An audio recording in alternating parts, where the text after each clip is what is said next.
In this lecture, we are going to talk about the mechanism of muscle contraction.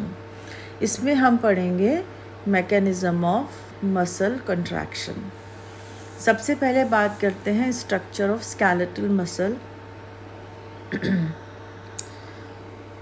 जिसमें muscle, fascicle, muscle fibre और myofibrils होते हैं. Skeletal muscle के अंदर skeletal muscle has got a muscle fibre के अंदर होता है sarcolemma, sarcoplasm, myofibrils which are contractile elements जो एक्टिन और मायोसिन के होते हैं. Actin filament is the F actin strands, tropomyosin and troponin which is TINC. ये सारे actin filaments हैं. This is a structure of muscle fiber. This you just have to go through it. You don't have to draw it in the exams. मैंने इसको सिर्फ बनाया है कि आप लोग इसको समझ सको कि मसल फाइबर और एक्टिन फिलामेंट्स किस तरह से एक दूसरे के साथ जुड़े होते हैं. Now let's start with the mechanism of muscle contraction. सबसे पहला स्टेप होता है कि nerve impulse travels towards the synaptic knob. Nerve impulse travel करती है सिनेप्टिक नॉब की तरफ. ये पहला स्टेप है. दूसरे स्टेप में क्या होता है कि calcium ions from the ECF enters into the synaptic knob through the calcium channels. Calcium ions ECF center, जो कैल्शियम आयंस हैं वो ECF से enter into the synaptic knob through calcium channels.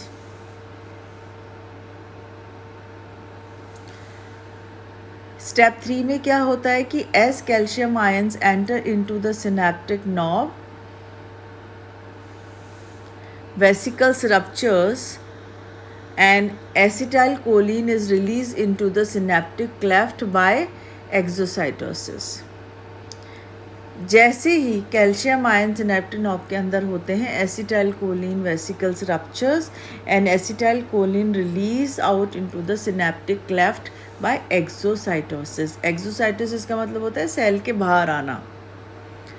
Step 4 में क्या होता है कि acetylcholine diffuses across the neuromuscular junctions and bind to the receptor sites on the post synaptic membrane. चौथे स्टेप में क्या होता है कि जो एसिटाइलकोलिन वो डिफ्यूज़ हो जाता है किसके अक्रॉस, चारों तरफ न्यूरोमस्कुलर जंक्शंस में, और ये बाइंड करता है रिसेप्टर साइट्स पर on the post synaptic membrane. ये जो डायग्राम है you can easily see here कि एसिटाइलकोलिन रिलीज़ हो रहा है और वो बाइंड कर रहा है, और ये जो सिनेप्टिक वेसिकल्स हैं जिनके अंदर न्यूरोट्रांसमीटर मॉलिक्यूल्स हैं, ये सिनेप्टिक क्लेफ्ट है यहाँ पर. These are the ion channels and this is how this transmission happens. This is postsynaptic membrane. Then you have an ion channel which get open.